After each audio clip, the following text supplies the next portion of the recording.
with the amazing Hilary. Hilary is a clinical psychologist and director of the Centre for Relational and Sexual Wellbeing, a psychology and counselling service based in Brisbane. So many amazing backgrounds, but also what I love about Hilary is just the way you explain things and you just get to the core, incredibly knowledgeable. It's something that we don't often talk about, painful sex. People just go, just get over and done with, but that really, causes more pain and so many other things. So how do you actually talk about that with partners and through the relationship? So thank you so much for talking with us here tonight and cracking this one open.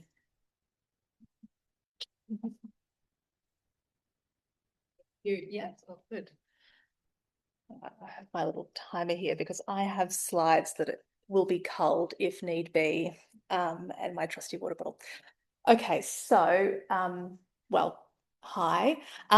Things I was thinking we might be able to talk about today, which is the best one for me to look at, is looking at the impact of quality of life. Oh, just a bit short.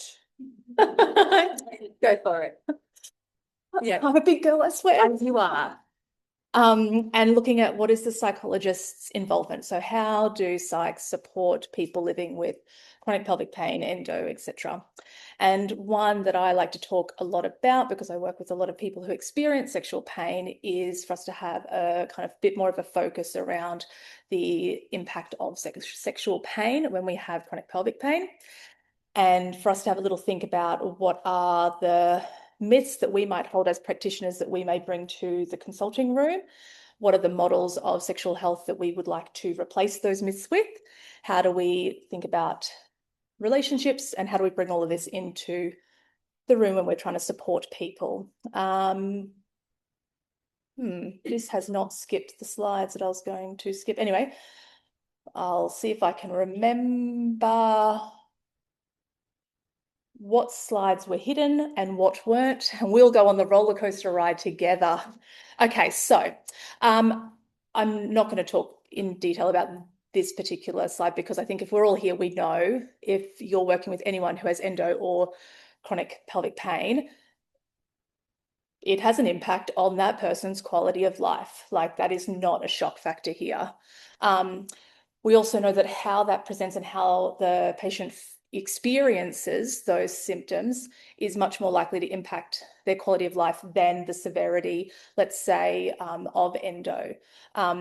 Painful sex, pain in general, has such a high correlation with depression and anxiety. If I'm living in chronic pain and everything is painful and I'm worried about pain and I'm anticipating pain, I'm going to develop anxiety. I'm also going to experience pretty hopeless experience about, what my day-to-day life is going to be.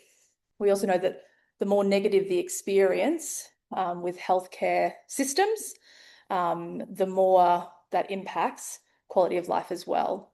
Whereas actually earlier access to medical support, allied health support, and mental health support has significant improvements in someone's quality of life. And I guess then when we think about, okay, well, what would a psychologist do? If I'm going to try to talk to my patient about seeing a psychologist, what do they even do?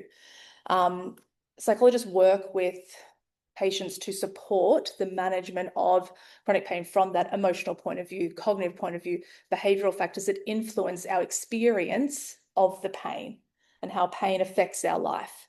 We might also work with people around trauma processing, nervous system regulation, if there is history of sexual trauma, developmental trauma, medical trauma, to help process that so that isn't living and breathing in their day-to-day.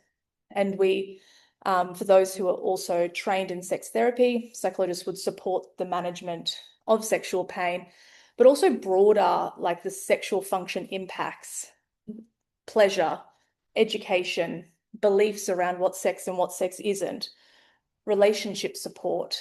If I have a, chronic pain or a chronic health condition, that is likely to have an impact on my relationship, and how do we support the relationship with that as well?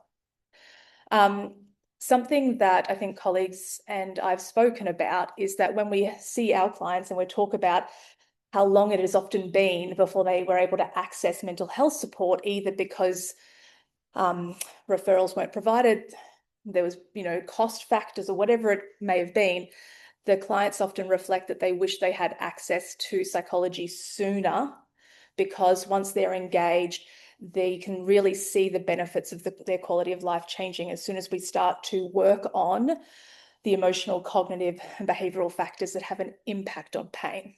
And I think that makes a lot of sense, right? Because if we are waiting a long time to access psychology, patients are having these repeated negative experiences, repeated pain with intercourse, repeated disappointment with, oh, another sexual experience that didn't go anywhere, repeated anticipatory anxiety upon going out, repeated social isolation, repeat.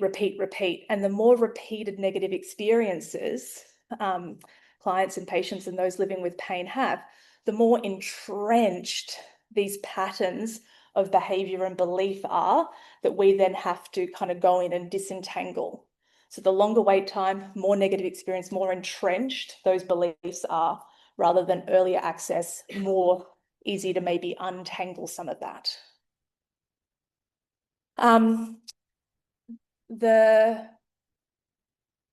I talk about sexual myths a fair bit whenever I do a talk like this, because sexual myths exist everywhere across all cultures.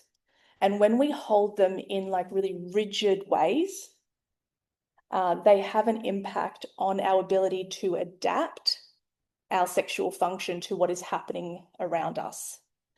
And sexual myths exist outside of our conscious awareness, really. They're these biases that we just carry. And our clients, our patients, and us as professionals will all hold sexual myths. It is inevitable, because we have really poor sexual education that no one really can access very much. So that's part of it. And so wanting to talk about some of these sexual myths, because if they are ones that we are holding, they will have an impact on how we engage with our clients or our patients.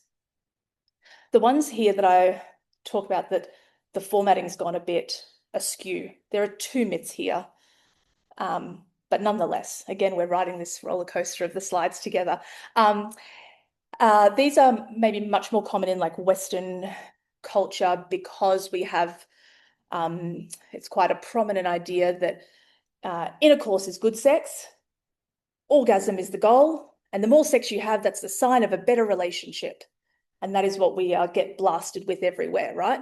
Different cultures, different places will have different sexual myths, might be to do with, different religion or social kind of prevalence in different cultures, right? So it might be more duty over pleasure, purity, conservatism. Different spaces will have different kind of myths, but these 2 I see pretty often. And the first myth talks about this idea that good sex is penetrative almost immediately. The penis is in the vagina like that, just like that, no problems. That everyone's orgasming at the same time and everyone's, woo, it's like the best. We're not even talking about it. It's just happening. I look at you, you look at me. We know we're doing it now. And it has this like unrealistic and completely unattainable standard for what sex is. Becomes this like all or nothing performance-based idea that if we're not doing that, then we're having bad sex. And if we think about people with chronic pain, that it's not a standard that we can work towards. And so what the solution is that we want to be bringing in more of the idea that good sex is flexible, is pleasure-focused, is resilient, the idea that sex equals sexual activity, not sex equals penetration, that we could be doing anything sexy, we're having sex. I don't know how many times I have to talk about with clients that, wait, hang on, you're trying to climax at the same time all the time? Why? Why is that the goal? Oh, I just thought that's what everyone's meant to be doing. Oh, okay, let's like really slow that. Like, it's a lot of pressure to be putting on yourself. Any wonder you're not reaching climax. So really being able to strip some of that back. The second myth, anyway, I won't go on a tangent, time. The second myth is that if sex isn't working, and what people often mean by this is that it's effortless and spontaneous, then we're not sexually compatible. And if we're not sexually compatible, well, our relationship's doomed and we ought to break up. And this myth is really problematic, apart from, maybe some of the obvious stuff, but it relies on mind reading and we as people are awful mind readers. It also assumes that desire and arousal just happen, and that if we have to plan to have sex, then it's going to be bad because it's not spontaneous. And so then what ends up happening is couples stop engaging in sexual intimacy, and then we start avoiding any intimacy, and it ends up pathologizing the person who has the lower desire. If there is desire discrepancy, then the person with the lower desire is the problem, when actually desire discrepancy is very common and very normal in long-term couples. And what the solution that we want to kind of shift into is that actually good sex involves communication, more of it, and that sexual relationships evolve. And like all relationships require work, turns out sex in the relationship requires work, and that pleasure evolves over time, and that we have to actually look at the context that supports desire and arousal and normalize desire discrepancy rather than, oh, you don't have a libido? That's a problem, rather than, well, what's the context around that? And I think these myths, whilst I might kind of put a bit of comic spin on them, right? That if we are talking with our clients about, are you having sex? And what I'm thinking is penetrative, we're bringing this myth in. If I'm asking, did you climax? Did you come? Can you orgasm? And that's my marker of, was that a good time for you as to whether you came or not? I'm bringing these myths into the conversation. If I am talking about how frequently you're having sex as the marker of, if you're having more frequent sex, therefore you must be liking it, and that's how I'm assessing that, I'm bringing these myths in.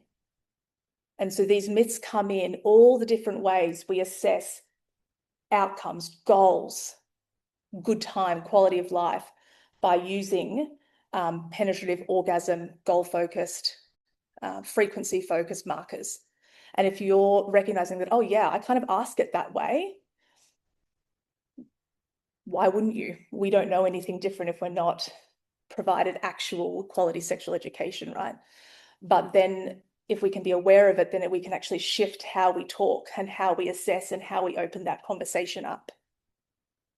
So these are the models that we're wanting to bring in, out with the old, in with the new. The first one second. Suspense. The first one is this sexual resilience model. This was developed by Reese and colleagues. Initially, it was developed around the idea of sexual concerns following cancer treatment, but it's now been broadened out to look at sexual concerns regarding any chronic health condition. What has gone down wrong?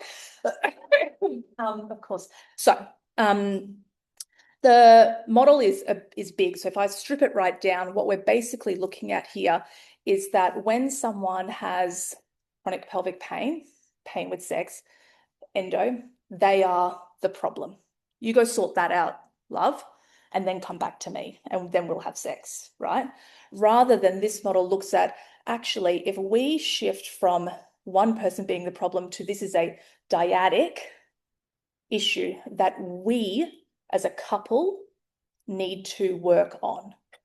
And as soon as we shift from you're the problem to this is our problem that we are working on, it moves shame and increases support, and it actually reduces sexual distress, because now we both share responsibility to have flexible approaches to sexual activity. We broaden our definition of intimacy to be more all-inclusive because it's something that we are working on together. We shift some of that behavior on pleasure-focused, and the appraisal and the assessment is this is ours to navigate. This is something that we are navigating. It's not about saying, let's get rid of pain. Let's just never have pain. Let's not be worried about that, because maybe pain will come and go. Flares will happen. This may come and go. Who knows, right? But if we are flexible, then it doesn't matter if pain or pain with intercourse comes and goes, because we have this flexible, resilient model that goes, oh, don't worry about it. We'll just shift. We'll shift tacks. We'll do something else, because we are focused on pleasure and we are focused on connection rather than outcomes. Yes, anyway, I think there's some other things I was going to say, but my speaker notes aren't there. So anyway, onwards and upwards. The next part about it, the next idea that I think we all need to hold is that desire and arousal are not the same. And there is this idea that they have to co-occur, that I have to want it and be turned on to have sex. And if they're not happening, well, then I just don't want to have sex. But they're two separate systems. They're two separate ideas. Desire being that I'm kind of open to, or how much I want something, how much I desire chocolate cake versus how much, oh God, I feel I could kind of go a bit of cake, versus arousal, the sense of being turned on, right? And so with desire, the idea around spontaneous desire, which is the one that, oh, just driving home, oh, I kind of want to have sex. That idea just popped into my mind. Oh, that's a bit sexy. Just out of the blue. Just without any stimulation. I'm driving peak hour traffic. And so this idea that we see it more maybe like in early relationships, and everything's exciting and fresh, you know, young, you've rested. And it's what's like the norm. We see it. If you're not just wanting it all the time, must be something wrong with you. Like the idea that if you don't want to jump your partner after 10 years of being together when they come home every day, there must be something wrong with you, rather than, oh, actually, maybe I have a responsive desire and that there's nothing wrong with me and I'm normal and this is normal long-term coupling, and that my desire actually emerges and reveals itself after stimulation, after closeness. That actually at like 9:30 at night, when I've, you know, worked and dinner and bath, if you've got kids and whatever, you know, finally sit down with a glass of wine, that, you know, oh, you want to? Oh, no, I don't. But actually, if we're like cuddling and talking and engaging and, you know, being close and, you know, actually giving each other attention with our phones away, oh, mate, oh, I might, actually, I'm kind of in the mood now because I'm responding to what's happening in the context.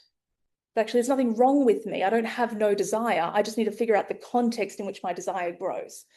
And when there is pain, when there is pressure, when there is expectation, well, that's not going to be the bedrock of desire and yearning, and, you know, it's just not going to happen. The next idea is arousal, right? So if we know desire is the openness and wanting, arousal being how turned on does my body get? And the dual control model here looks at this idea that there are things that get our systems going, accelerators, and things that break, don't get me turned on. So pleasure, novelty, safety, good. Pain, anxiety, beliefs about my deservingness, not so good, right? And what I like about the dual control model is that it can allow this sense that I have my model of how fast my accelerators go and how strong my brakes might be, and my partner's accelerators and brakes. And actually, if these two come together and I have a partner that has really strong, really fast, like a words, speed car accelerator, that's not the word, is it? You know, you got it. You're with me. You're with me. Speed car accelerators.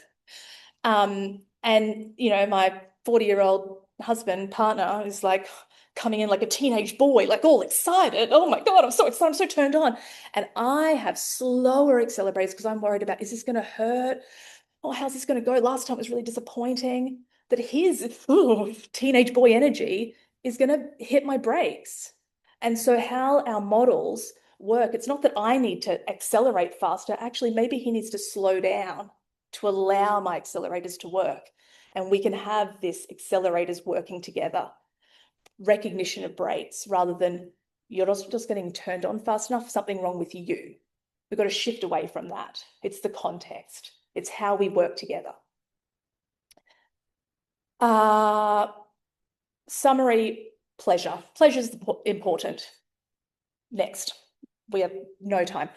Look at all the different ways we can be sexual. More than just intercourse. Surprising. More we do of all the other bits, turns out the more we want to do. The more we invest in all these other bits, it's more enjoyable. Less pressure on the more erotic touch. Next. For those in relationships, and when we have partners, patients with partners, the more we can involve them, the more they understand. The more they understand, the more on board, the more supportive. Otherwise, they're left to Google and Reddit. No, that's not a good space for them to be left. Also puts a lot of pressure on the client, the patient, to be able to explain things well. That's a lot of pressure as well, when they're already the problem person in sex and relationships. Hashtag not all partners. Partner's desire is valid. Repeated requests for intercourse or non-pleasurable activity, not valid. I think we need to stop pathologizing partners. I had a much more eloquent way of talking about that. Don't have time for eloquence. Repeated requests for intercourse, not valid. Desire, physical connection, valid. If we don't ask in our consulting rooms, people aren't going to tell us. People aren't going to raise this stuff if we do not ask the questions. If we don't normalize it through validation rather than another glass of wine will do you right, if we don't validate it, it's not going to build trust and understanding. And if a patient trusts you because you validate, it'll help springboard into your referral network for them to get more multidisciplinary support. You don't just solve the problem. We can't solve all problems in each of our consulting rooms. So a little script, because I always love a little script. If we can ask, matter of fact, has pain been affecting your mental health? Do you experience pain with penetration? Do you know where your clitoris is? The more matter of fact we get about it, because if we tiptoe around it, all we tell our patients is, I'm too uncomfortable to talk about this. This isn't a topic we discuss. And they're not going to bring it up. Ask, we validate. Makes a lot of sense. It's understandable. Anything is understandable. And then we can direct onto our referral networks. But if we do not ask, they do not tell us. And these are some resources. The end. Thank you.